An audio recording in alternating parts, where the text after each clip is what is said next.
Hi, it's Pietro with Peepo Sound. In all my years learning to do sound design, there's been a lot of emphasis placed on making sounds, and obviously that's really important.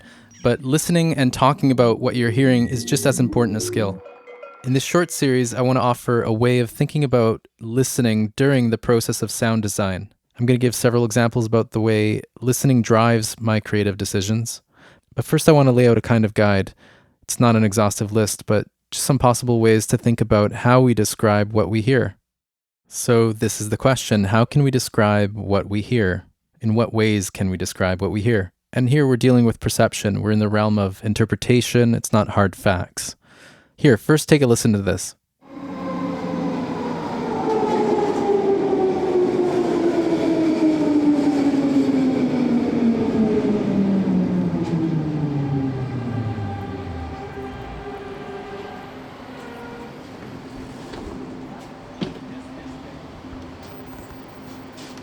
So there are several different ways we can talk about what we hear. We could name the cause of the sound. So that's the things that cause the vibrations. And this can be general or specific. So we can say this is the sound of a train, or it's the sound of the SkyTrain. If you live in Vancouver, you know what the SkyTrain is. You can say it's the sound of the SkyTrain arriving at the station. You can say it's the sound of the SkyTrain's wheels. So you can get more specific. But in each of these cases, we're talking about the thing that's causing the sound. That's one way to describe sounds. It's quite common. The other way we can talk about sounds is semantics. So factual information conveyed. So you can say, I hear an announcement that says what the next stop is. Or I hear the bells indicating doors are closing. You can also describe the formal traits, and these are the qualities that are independent of cause or meaning. And some people might talk about this as being the musical sounds, the musical qualities. So it's a squealing metallic sound. It's traveling left to right. If it's leaving the station, it's a low pitch at the beginning, and then it gets higher in pitch as it gets louder. So we're describing the formal traits in this case.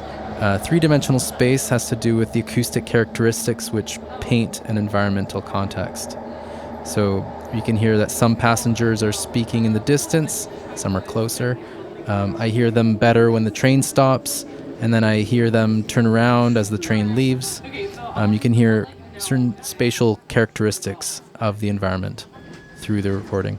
You can also describe what you hear by the memories that it evokes. So this sound reminds me of my daily travel to school with hundreds of other students. It's the sound of me dozing off after staying up late working on assignments. So you can talk about the memories that a sound evokes. You can also describe a sound through simile or metaphor. You can say, talking about the sound of this train, you can say, this is the shrieking chorus of nervous ghosts, just to pick one weird metaphor. I'm sure you can come up with others. Or you can also talk about, and this is maybe less common, unless you're an anthropologist, perhaps, but you can talk about sounds for their social meaning. So this is the sound of a connected city, or this is the sound of the daily grind, things like that. So these are just some ways that I think about describing what we hear. And in the next few videos, I'll give some actual examples of the way that describing sounds impacts my sound design process.